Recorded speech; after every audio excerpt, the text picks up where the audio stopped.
이번 코로나를 통해서 우리가 그나마 다행이다라고 생각하는 것이 있습니다. 한국교회의 이단들이 그 정체를 드러냈다라는 거예요. 우리가 말로만 듣던 신천지니 영생교니 이런 것들이 실제로 대전 땅에도 이렇게 많다라는 것, 그리고 또 우리 교회 바로 지근거리에 있다라는 것, 이런 것들을 우리들이 경각심을 가질 수 있는 그런 기회가 됐습니다. 그래서 이 또한 감사하다, 그런 생각을 해요. 우리들이 그러지 않았으면 모르고 넘어갈 그런 상황이었다 하는 거죠. 한국교회가 이 코로나 때 이런 이단들의 모습들을 보면서 함께 이렇게 비난도 받지만, 그러나 우리가 정말 은혜가 많은 곳에 죄도 많다, 또 죄가 많은 곳에 은혜도 많다 하는 마음으로 이런 이단들이 득실거리게 된 것은 우리 정통 교회들이 교회가 교회의 역할을 제대로 해내지 못했기 때문에 그런 이단들이 자꾸만 생겨난 것이다. 그리고 그 이단들 속에 젊은이들이 그렇게 많은 거예요. 이 땅의 젊은이들이 다른 방법으로는 살아갈 수가 없기 때문에 그런 이단들의 속삭임에 쉽게 빠져넘어가고 있구나 하는 것도 우리들이 이번에 다시 한번 경각심을 갖게 됐습니다. 이런 이단 중에 구원파라는 게 있어요. 여러분들도 이 구원파에 대해서 들어보셨거나 접근을 이렇게 해오는 것들을 한번 체험을 해보신 적이 있는지요? 이분들의 질문은 첫 번째가 구원받았습니까? 입니다. 다짜고짜로 구원을 받았느냐 묻는 거예요. 그러면 구원을 안 받았다 그러면 내가 그동안 신앙생활한 게 자존심이 상하고, 그래서 구원을 받았어요. 그러면 바로 나오는 다음 질문이 뭐죠? 언제 받았습니까? 언제 구원을 받았는지 그 날과 그 시를 대라는 거예요. 그러면 이제 여기서 우리가 헷갈리는 것입니다. 세례받은 날을 구원받았다고 해야 되나? 아니면 내가 교회에 처음 나온 날을 구원받았다고 해야 되나? 아니면 내 가슴이 뜨거워졌던 그날, 제대로 기억도 안 나는데 은사집회 가가지고 기도원에서 내가 떼굴떼굴 구르면서 방언하고 막 놀랍도록 밤을 새서 기도했던 그날이 내가 구원받은 날이냐? 내가 답변들을 잘 못하면 이제 먹잇감이 되는 것입니다. 거봐라, 그동안 헛것 다녔다. 그 교회는 구원이 없다. 그 목사의 설교는 전혀 구원이 없는 설교다. 이렇게 얘기를 하면서 구원파들이 접근을 해오는 것입니다. 그런데 이 구원파의 허점이 바로 그거예요. 구원받은 나를 중시한다라는 거죠. 구원받은 이후의 삶을 그들은 도외시하고 있어요. 구원받은 그 날에 대한 기억만 제대로 갖고 있으면 과거, 현재, 미래 회개할 게 하나도 없다라는 것입니다. 다 용서받았기 때문에. 근데 정말 우리가 살아보면 그렇습니까? 우리가 매주일 죄의 고백을 하나님께 올려드리는 이유가 바로 여기에 있습니다. 우리가 단 한 번 예수 그리스도의 피값으로 의롭다 함을 받았어요. 칭의, 의롭다 함을 받았다. 이것이 우리가 받은 첫 번째 구원이에요. 그런데 이것으로 다 되지 않는다라는 거예요.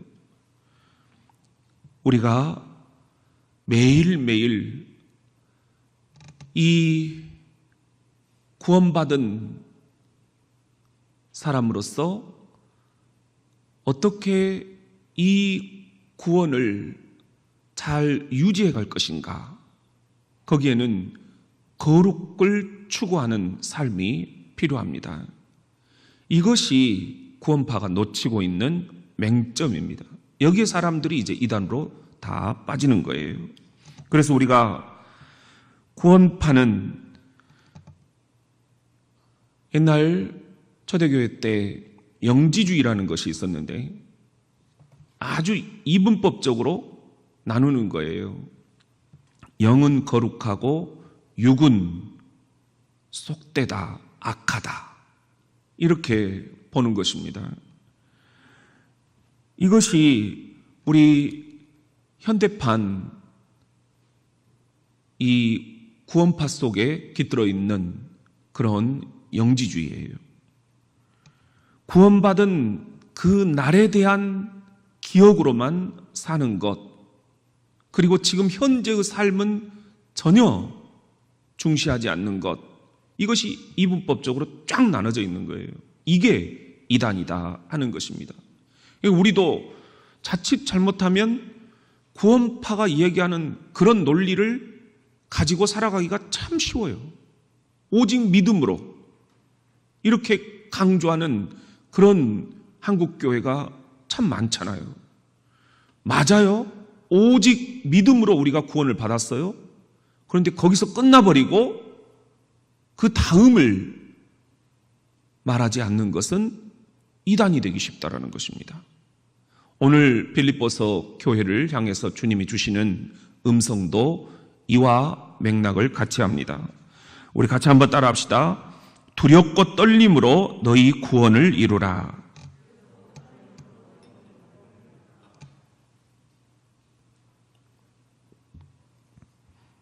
오늘 12절 말씀, 자, 시작. 그러므로 나의 사랑하는 자들아, 너희가 다 있을 때뿐 아니라 더욱 지금 나 없을 때에도 항상 복종하여 두렵고 떨림으로 너희 구원을 이루라. 이상하지 않는가요? 이미 우리는 지금 예수 그리스도의 십자가 보혈로 구원을 받았어요. 믿으십니까? 그런데 지금 뜬금없이 구원받은 이 빌립보 교인들에게 두렵고 떨림으로 구원을 이루라, 또 구원을 이루라, 이렇게 얘기를 하고 계시는 거예요. 이게 뭐냐? 나는 이미 다 예수 그리스도를 나의 주, 나의 하나님으로 고백하면서 삼위일체 신학에 근거해서 구원을 받았다 믿고 있는데, 마음으로 믿어 의에 이르고 입으로 시인하여 내가 완전히 구원받았다라고 확신하고 있는데, 아니 또 무슨 구원이냐 하는 거예요. 여기서 이야기하는 구원을 이루라, 너희 구원을 이루라, 이 말씀은 우리가 믿음으로 의롭다함을 받았다고 하는 이 첫 번째 구원, 칭의의 구원, 칭의라는 것은 의롭다, 칭함을 받았다라는 거예요. 칭의의 구원과는 다른 맥락입니다. 그것은 성화의 구원이다, 이제 이렇게 우리가 이야기를 합니다. 무슨 말이냐 하면은, 우리가 믿음으로 의롭다함을 받으면서 칭의의 구원을 받았다, 이것이 이제 영적인 아이가 우리가 새롭게 태어났다, 거듭났다, 그런 말이에요. 그런데 이 영적인 아이가 평생 그 상태로 살 수는 없다라는 것이죠. 점점 자라면서 어른이 되어 가잖아요. 신앙생활도 우리가 유아기 상태로 머무를 수는 없다라는 거예요. 어른스럽게 신앙생활을 할 수 있도록 신앙도 자라가야 한다라는 거예요. 이것이 거룩을 추구하는 삶입니다. 이걸 우리가 거룩할 성, 그래서 델화, 그래서 성화의 구원이다. 그렇게 이야기를 합니다. 루돌프 오토라는 신학자가 있어요. 이분이 성스러움의 의미, 다른 번역서에는 거룩의 의미 이렇게 되어 있는데요. 이 성스러움, 거룩의 의미가 무엇인지를 아주 예술적으로 그리고 신학적으로 잘 표현을 했어요. 이게 이제 서울대학교 교수님이 번역을 하셨는데, 저도 그 책을 읽으면서 너무 막 가슴이 전율이 오더라고요. 근데 이 루돌프 오토가 얘기하는 거룩이라는 게 뭐냐? 그것은 모세가 타지 않는 이 떨기나무, 이 타는 듯이 타지 않는 이 떨기나무 앞에서 내 신발을 벗어라 말씀하실 때 당신이 누구입니까? 나는 나다. 나는 스스로 있는 자다. 그 음성을 들었을 때 그 앞에서 느꼈던 종교 체험이라는 거예요. 두렵고 떨리는 마음. 이것은 우리들이 죄를 지어서 두렵고 떨리는 그 마음과는 좀 다릅니다. 하나님을 체험했을 때, 거룩을 체험했을 때, 거룩한 분을 체험했을 때 느끼는 두렵고 떨림, 그러면서도 매혹스러움, 신비스러움, 이것을 거룩의 의미다, 그렇게 표현을 하고 있어요. 오늘 우리에게 주신 이 말씀, 두렵고 떨림으로 너희 구원을 이루라. 여기서 얘기하는 두렵고 떨림으로, 이것이 바로 거룩을 의미합니다. 이 거룩을 체험함으로 너희 구원을 이루라 하는 거예요. 여기서 이루라 하는 말이 성경 원어로는 카테르가 제스데, 이것은 현재 머물러 있지 말고 계속 나아가라, 계속 자라나라, 계속 성장해라, 계속 성숙해져라, 그런 의미입니다. 구원은 믿음으로 의롭다함을 받은 이 칭의의 구원 한 번으로 다 설명이 안 된다라는 거예요. 구원받은 그날을 기억하는 것으로 다 설명이 안 된다라는 거예요. 구원은 오늘 우리의 삶 속에서 계속 진행형이다라는 것입니다. 그것이 바로 성화의 구원, 거룩함의 추구라는 것입니다. 한국 교회가 왜 이렇게 비난의 대상이 되어버렸는가? 우리가 너무 칭의의 구원만 강조하고 성화의 구원을 상실해버렸기 때문이다, 이렇게 이야기할 수 있습니다. 그런 의미에서 우리는 구원파를 탓할 수도 없어요. 우리의 신학 자체가 이 구원파가 얘기하는 것과 너무 지금 현재 차이가 없는 거예요. 여러분 안 그런가요? 언제 구원받았는가 이것만 강조하다 보니까 나 이미 구원받았는데, 나 이미 예수 믿고 교회 다니기 시작하는데 거기서 끝나버리는 거예요. And then, 그리고 나서 어떻게 할 것이냐, 어떻게 살 것이냐, 이것을 한국교회가 가르치지 않는다는 것입니다. 나머지는 너희들이 알아서 해라는 거예요. 직장에서 어떻게 그리스도인으로서 살아갈 것인지, 사업을 하면서 그리스도인으로서 어떻게 사업을 할 것인지, 이런 것은 그냥 다 나는 관심 없다, 알아서 해라, 목회자들이 이 부분을 방치를 해버린다는 것입니다. 그렇기 때문에 우리 한국교회가 믿는 사람이나 안 믿는 사람이나 똑같다, 혹은 믿는 사람이 더한다. 이런 비난들을 받게 된다는 것입니다. 예수를 믿으면 달라져야 되고, 예수를 믿으면 더 손해도 봐야 되고, 예수를 믿으면 더 정의로워야 되고, 예수를 믿으면 더 달라져야 되는데, 나는 구원 받았다, 여기에 안주해 버린다 하는 거예요. 우리 교회가 목회신학을 치유, 행복, 거룩 이 세 개의 원으로 설명을 하고 있습니다. 우리들이 믿음으로 치유받고, 그리고 교회 공동체 안에서 주님이 주시는 행복을 되찾고 누리고 전하고, 이것으로 끝나버려서는 안 된다라는 거예요. 우리의 삶 속에 세상으로 들어가서 누룩이 되고, 그리고 미랄이 되고, 그리고 빛이 되고 소금이 되는 거룩을 추구하는 삶이 월요일부터 토요일까지 아주 중요하게 다루어져야 된다 하는 것입니다. 주일만 가지고는 절대 안 된다 하는 거예요. 사탄은 늘 주일날 틈타는 게 아닙니다. 월요일 그 틈을 비집고 우리의 삶 속에서 그리스도인답게 사는 것이 무엇인지를 잃어버리도록 하는 거예요. 사탄의 밥이 되기 쉽습니다.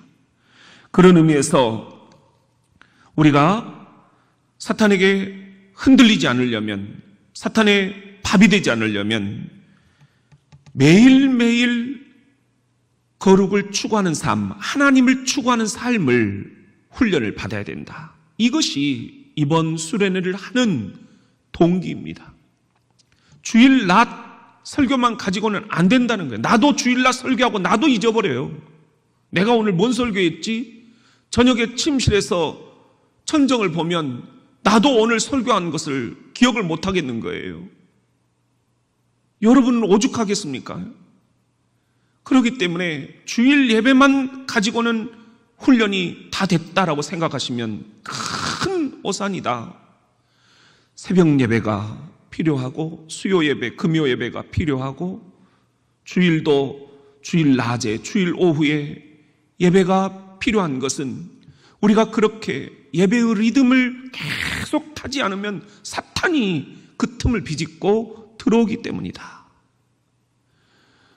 우리도 여러 가지 삶의 자리에서 예배에 집중하는 게 쉽지 않겠지만, 그러나 늘 우리가 생각해야 될 것은 내 삶이 거룩을 추구하는 삶인가, 거룩을 훈련을 하고 있는가, 이것을 다시 한번 이번 수련회 때 점검을 해봐야 되겠습니다. 나는 매일 주님과 함께 홀로 독대하며 어제 24시간을 말씀에 비추어서 성찰을 해보고, 오늘 내가 어떻게 살아가야 될 것인가를 말씀 속에서 묵상하는 그런 내 영적인 골방이 있는가.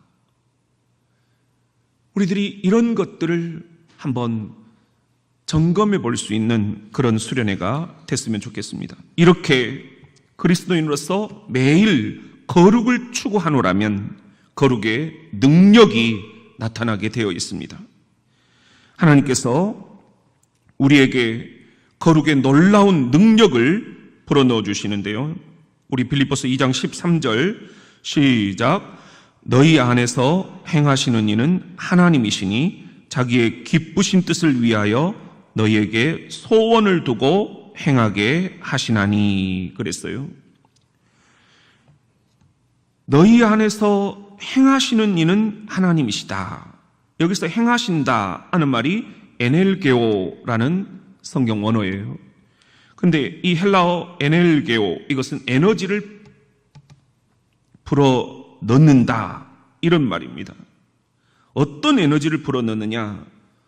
소원을 두고 행할 수 있는 에너지, 이것을 하나님이 너희 안에, 여러분 안에 불어 넣으신다. 어떤 때? 여러분이 매일매일 하나님과 거룩을 추구하는 삶을 훈련을 할 때, 영어 성경에 보면은 여기에 소원을 두고 행하게 하신다 하는 것을 to will and to act 이렇게 돼 있어요. 여기서 to will이라는 것은 자발적으로 의지를 가지고 내가 그런 결단을 할 힘을 주신다는 거예요. 거룩을 훈련하면. 그리고 또 하나 to act 뭐예요? 실제로 행동에 옮길 수 있는 그런 힘을 내게 불어넣어 주신다는 거예요. 어떤 때? 내가 거룩을 추구할 때, 거룩하신 하나님을 추구할 때. 이러니 우리가 이 수련회가 얼마나 중요한가. 주일 예배만 가지고는 절대 안 된다. 그러다 보니까 자꾸 기독교 정치인, 전혀 기독교인답지 못하게 정치를 하는 거예요. 기독교 사업가, 전혀 예수의 제자답지 못하게 사업을 하는 거예요. 기독교 목사, 전혀 예수의 제자답지 못하게 목회를 하는 거예요. 왜? 주일 예배 그거 하나로 다 그냥 끝났다고 생각을 하기 때문에. 매일매일 우리가 거룩을 추구하는 삶을 훈련하고, 거룩을 추구하는 삶을 결단하고, 거룩을 추구하는 삶을 행동으로 옮길 수 있어야 된다. 이것을 우리말 성경에 이렇게 번역을 하고 있습니다. 한번 읽어봅시다. 시작. 여러분 안에서 하나님의 기쁘신 뜻에 따라 결단하게 하시고 행동하게 하시는 분은 하나님이시기 때문입니다. 그대로 나와 있죠. 결단하게 하시고 to will, 행동하게 하시는 to act, 하나님, 그분을 추구하는 삶, 이것이 거룩을 추구하는 삶이다. 이 거룩을 추구하는 삶을 살아야, 그렇게 살겠노라 결단하고 행동해야 우리가 두 번째 구원, 성화의 구원을 이루게 된다 하는 것입니다. 우리들이 너무 선언적으로 나는 구원받았다, 그렇게 첫 번째 구원에 안주해서는 안 된다라는 게 오늘 빌립보서를 통해서 주시는 주님의 도전장이에요. 우리가 이 첫 번째 구원에만 안주해버린다면 구원파나 다를 게 없다라는 것입니다. 사랑하는 성도 여러분, 여러분에게도 이런 거룩의 능력이 나타나도록 매일 거룩을 추구하는 삶을 살아가 나가겠노라. 묵상 훈련, 말씀 훈련, 기도 훈련, 예배 훈련, 헌금 훈련, 봉사 훈련, 이런 것들이 다 뭐냐? 거룩을 추구하는 삶을 살기 위한 도구입니다. 방편입니다. 이런 모든 것들을 통해서 궁극적으로 내가 거룩을 추구하는, 거룩하신 그분 하나님을 추구하는 삶을 살겠노라 결단하고 행동으로 옮길 수 있는 그런 여러분들이 되실 수 있도록 이번 수련회가 여러분들에게 다시 여러분들을 다잡아 일으키는 진짜배기 크리스찬을 만들어내는, 진짜배기 교회를 만들어내는 그런 동기부여의 시간이 되었으면 합니다. 그런 의미에서 그 결단의 표시가 성경 암송이 될 수 있습니다. 우리 빌립보서 2장 13절이 성경 암송 첫 번째 지금 숙제죠. 여러분들 수련회 때 숙제를 내드리는 것은 참 오랜만이, 공부가 언제 끝났는데 뭔 숙제냐 그러실 수 있는데요. 정말 교회에서 주님이 주시는 숙제를 가지고 내 영으로 한번 이렇게 우리가 먹어봤으면 좋겠어요. 우리 빌립보서 2장 13절, 자 같이 한번 암송을 해봅시다. 시작. 너희 안에서 행하시는 이는 하나님이시니 자기의 기쁘신 뜻을 위하여 너희에게 소원을 두고 행하게 하시나니. 빌립보서 2장 13절 말씀. 예, 잘하셨어요. 자, 첫 번째 성경 암송에 도전하신 분이 있습니다. 한번 틀어주세요. 전교인 수련회 1주차 성경 암송입니다. 너희 안에서 행하게 하시는 이는 하나님이시니 자기의 기쁘신 뜻을 위하여 너희에게 소원을 두고 행하게 하시나니. 빌립보서 2장 13절 말씀. 박수. 예, 잘하셨어요. 자, 두 번째 도전자 누구신가요? 전교인 행복수련회 제1주 요절 말씀. 너희 안에서 행하시는 이는 하나님이시니 자기의 기쁘신 뜻을 위하여 너희에게 소원을 두고 행하게 하시나니. 빌립보서 2장 13절 말씀. 아멘. 예, 지금 아시아나 스튜어디스 그 목도리를. 네, 세 번째 도전자. 너희 안에 행하신 이는 하나님이시니 자기 기쁘신 뜻을 위하여 너희에게 소원을 두고 행하게 하시나니. 빌립보서 2장 13절 말씀. 아멘. 아멘. 박수. 예, 너무 잘하시네요. 우리 같이 한번 여러분들 모두가 한번 도전하는 마음으로 빌립보서 2장 13절 말씀 그렇게 한번 해봅시다. 네, 시작. 너희 안에 행하시는 이는 하나님이시니 자기의 기쁘신 뜻을 위하여 너희에게 소원을 두고 행하게 하시나니. 빌립보서 2장 13절 말씀. 자, 이제 눈을 한번 감고 한번 해봅시다. 굉장히 어려울 수 있어요. 자, 시작.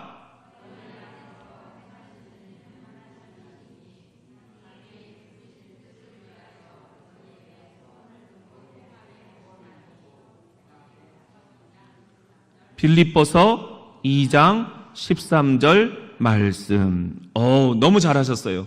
우리 옆에 있는 분들에게 잘하셨습니다. 박수 한번 보냅시다. 예, 잘하셨어요. 자, 우리 이렇게 말씀을 암송하는 거, 이것이 우리 거룩을 추구하는 훈련의 아주 중요한 그런 요소로 기독교 전통에서 계속 해왔어요. 그래서 성경 암송 하는 거예요. 여러분들 성경 필사, 성경 암송 한번 끝까지 도전을 해보시기를 바랍니다. 주일날 오후 예배 때 우리 또 이어가도록 그렇게 하겠습니다. 우리 같이 한번 따라해 봅시다. 모든 일을 원망과 시비가 없이 하라. 거룩을 추구하는 삶에서 가장 큰 장애물이 뭐냐? 원망과 시비다. 이것이 오늘 주님이 주시는 말씀입니다. 빌립보서 2장 14절 시작. 모든 일을 원망과 시비가 없이 하라. 여기서 원망이라는 것은 공기스모스라는 헬라어인데요. 불평하다, 투덜대다 그런 말이에요. 투덜대지 말라는 거예요. 그 다음에 시비라는 것은 디아로기스모스라는 헬라어인데요. 이것은 상대방에 대해서 의심하다, 분쟁하다, 다투다 이런 말입니다. 다투지 마라 하는 것이죠. 상대방에 대해서 너무 의심하는 거, 이런 것들 안 좋다 하는 것입니다. 우리가 큰 일을 참 잘 치러요. 우리 교회도 마찬가지죠. 큰 일을 굉장히 잘하죠. 그런데 작은 일에 사소하게 서로 원망과 시비가 싹터서 공동체가 와야 되는 그런 일들을 보게 됩니다. 사소한 일, 사소한 배려, 사소한 인간관계, 거기에서 사탄이 틈탄다 하는 것입니다. 한번 따라해 볼까요? 사탄은 디테일을 훔친다.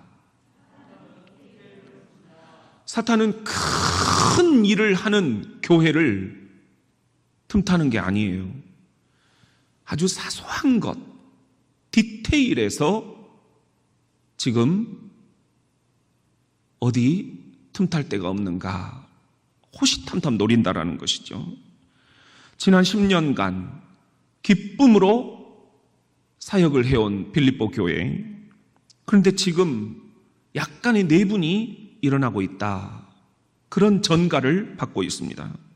그런데 이 내분은 원망과 시비, 아주 사소한 거예요.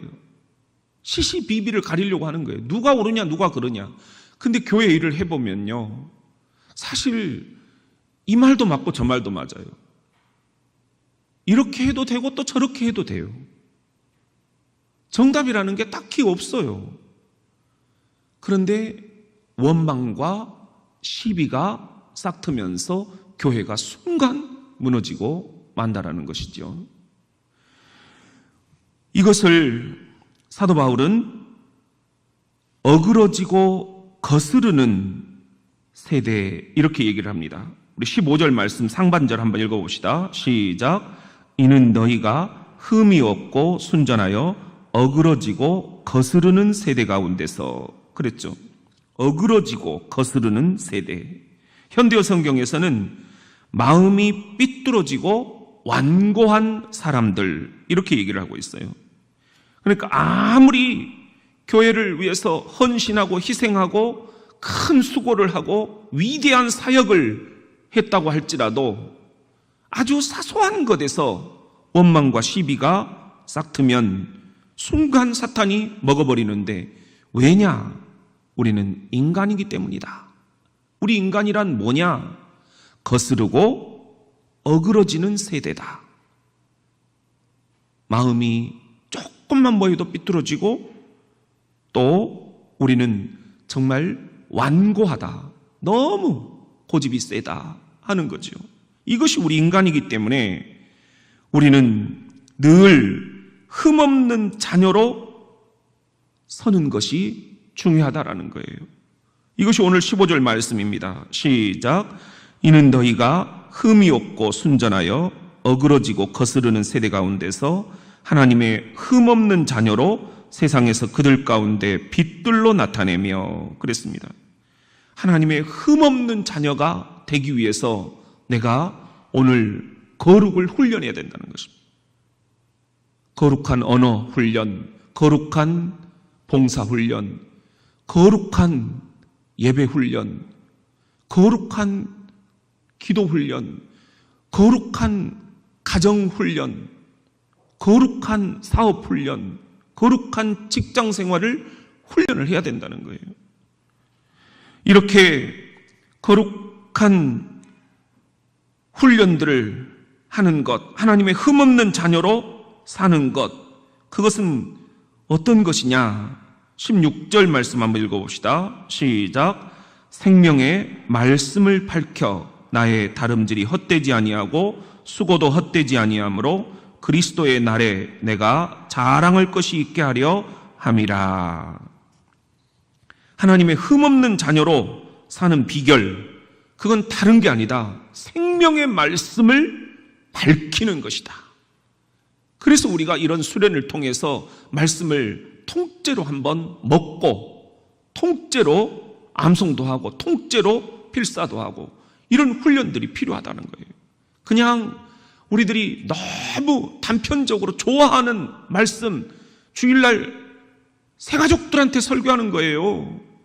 교회 처음 나온 사람들도 이해할 수 있을 정도로 수준을 확 낮춰서 설교하는 거예요.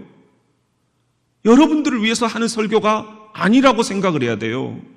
그렇기 때문에 우리 기존 신자들은 좀 딱딱한 음식도 먹을 수 있도록 수요 예배, 금요 예배, 새벽 예배 나오셔서 함께 거룩을 추구하는 더 강도 높은 훈련을 받아야 된다는 것입니다.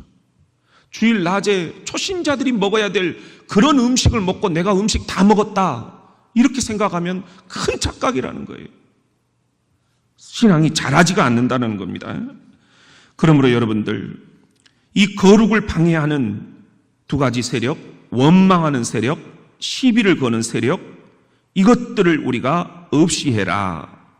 그렇게 거룩을 추구하는 삶을 살아갈 수 있기를 예수님의 이름으로 축원합니다. 우리 같이 한번 따라 합시다. 나와 함께 기뻐하라. 오늘 빌립보서 2장 17절 18절 시작. 만일 너희 믿음의 재물과 섬김 위에 내가 나를 전제로 드릴지라도 나는 기뻐하고 너희 무리와 함께 기뻐하리니 이와 같이 너희도 기뻐하고 나와 함께 기뻐하라. 그랬어요. 여기 보면은 내가 나를 전제로 드린다 그랬습니다. 전제는 우리가 그동안 수요 예배 때 레위기를 공부를 하고 있죠. 거기서 전제가 나왔었죠. 뭡니까? 하나님께 드리는 제물 위에 포도주를 뿌리는 것, 이것을 전제다 그랬습니다. 전제다. 이것은 바울이 이제 곧 순교를 당하게 될 것이라는 것을 암시하는 말이에요. 내가 피가 뿌려져서 순교당하게 될 것이다. 너희들을 위해서. 그런데 이거 슬퍼하지 마라. 오히려 기뻐하라는 것입니다. 기뻐하라. 하나님의 구원 역사에 내가 이렇게 그동안 쓰임 받았던 것도 기쁜 일이고, 마지막 그 한 순간, 꽃잎처럼 떨어지는 그 죽음의 순간, 내가 순교할 수 있다라는 것, 하나님의 복음을 위해서, 여러분들의 믿음을 위해서 제물이 된다라는 것, 그것은 나에게 기쁜 일이다. 그러니 여러분도 나와 함께 기뻐하라. 기뻐하라. 진정한 기쁨이 이런 거 아니겠습니까? 고난이 없는 기쁨, 그것은 우리가 그토록 갈망하는 바지만 세상이 그렇지가 않습니다. 호락호락하지가 않아요. 문제는 이런 코로나와 같은 이런 고난 속에서 주님이 주시는 기쁨을 우리가 누릴 수 있겠는가? 이 수련회가 우리들에게 그 기쁨을 되찾아주는 회복의 시간이 될 수 있기를 주의 이름으로 축원합니다.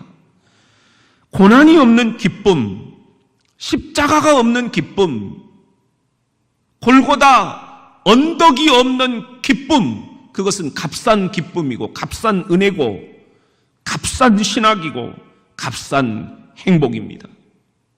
진정한 행복은 고난을 통과하는 겁니다. 진정한 은혜는 십자가를 통과하는 겁니다. 진정한 축복은 예수 그리스도의 피를 통과하는 것입니다. 그래야 그 무게가 내게 진정으로 느껴집니다. 사랑하는 성도 여러분, 이 코로나 기간 우리가 1년을 잘 견뎌왔습니다. 그러나 앞으로도 1년은 우리들이 견뎌내야 됩니다. 어떻게 견뎌낼 것인가?